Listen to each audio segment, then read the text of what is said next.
अंग्रेजी साहित्य की जड़ों तक पहुंचने के इस सफर में आपका स्वागत है।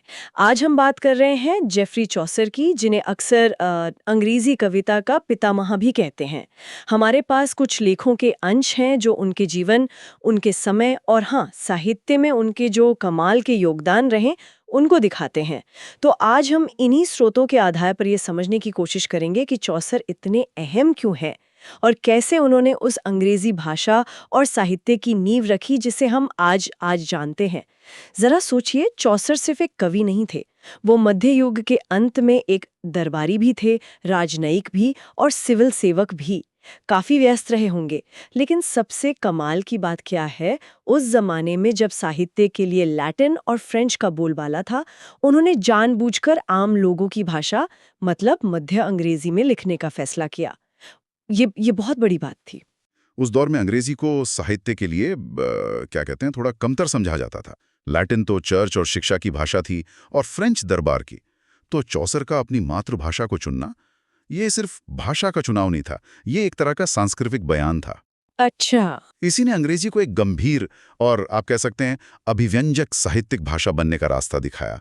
कुछ लोगों ने तब शायद इसे अजीब भी समझा हो, पर उन्होंने कर दिखाया। हाँ, और इसी हिम्मत का सबसे बड़ा उदाहरण है उनकी वो मशहूर रचना द कैंटरबरी टेल्स। बिल्कुल, कैंटरबरी टेल्स। ये कहानियों का एक संग्रह है ना, जो कैंटरबरी की तीर्थ यात्रा पर निकले समाज के बिल्कुल अलग-अलग तबकों के लोग सुनाते हैं। इसमें आपको संभ्रांत नाइट भी मिलेंगे और एक वो बेबाक सा मिलर भी। हाँ हाँ। एक नेक पादरी भी है और लोगों को ठगने वाला पार्टनर भी।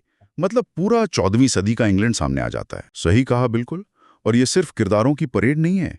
इन कहानियों और पात्रों के जरिए चौसर की इंसानी स्वभाव की जो गहरी समझ है वो साफ दिखती है। देखिए, मध्ययुगीन साहित्य में अक्सर या तो आदर्श नायक होते थे या फिर सीधे सीधे धार्मिक उपदेश। हाँ बिल्कुल। चौसर ने इससे हटकर असल इंसानों को दिखाया, उनकी अच्छाइयाँ, उनकी बुराइयाँ, उनकी इच्छाएं, कमजोरियां, सब कुछ।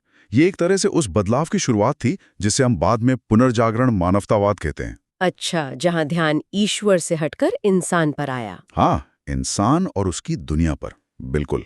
और इन किरदारों को इतना असल बनाने के साथ साथ उन्होंने भाषा के स्तर पर भी तो कुछ नया किया है ना, खासकर कविता के रूप में, जैसे वो तुकबंदी वाले दोहे, मतलब राइम्ड कपलेट। हाँ, राइम्ड कपलेट को उन्होंने अंग्रेजी में स्थापित किया, हर दो पंक्तियों के अंत में तुक मिलाना।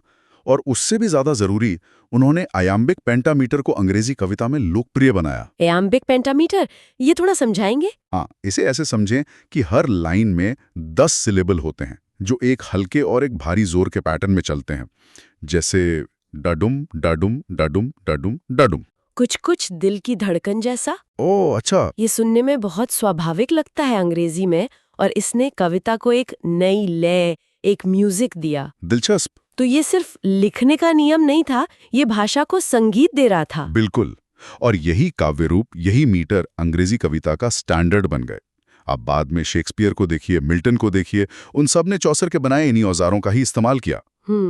उन्होंने अंग्रेजी कविता के लिए एक तरह से व्याकरण ही बना दिया, जिसका असर सदियों तक रहा। तो फिर आज चौसर को पढ़ना क्यों जरूरी है?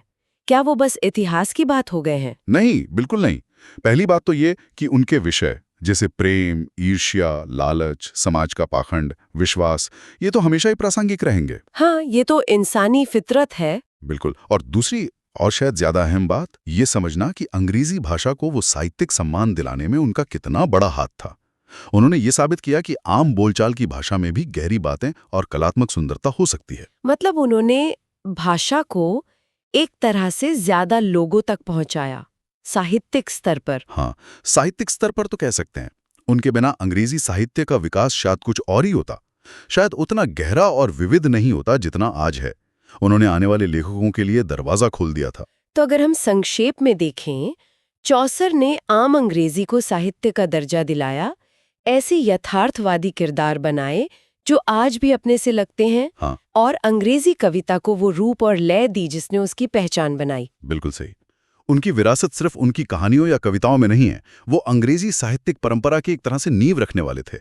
उन्होंने दिखाया कि उनकी अपनी भाषा अंग्रेजी दुनिया की किसी भी भाषा जितने ही ताकतवर और अभिव्यंजक हो सकती है। जैसा कि चौसर ने खुद कहा था, the life so short, the craft so long to learn. हाँ, जीवन कितना छोटा है और कला सीखने में कितनी लंबी लगती है। सच है। और श्रोताओं के लिए एक विचार यहाँ छोड़ते हैं। जरा सोचिए कैसे सैकड़ों साल पहले एक लेखक का अपनी मातृभाषा में लिखने का एक फैसला सिर्फ शब्दों का चुनाव नहीं था। उसने एक पूरी भाषा की दिशा बदल दी और आने वाली पीढ़ियों के लिए एक पूरी साहित्यिक संस्कृति की नींव रख दी। एक अकेले इंसान का रचनात्मक साहस कितना कुछ बदल सकता है।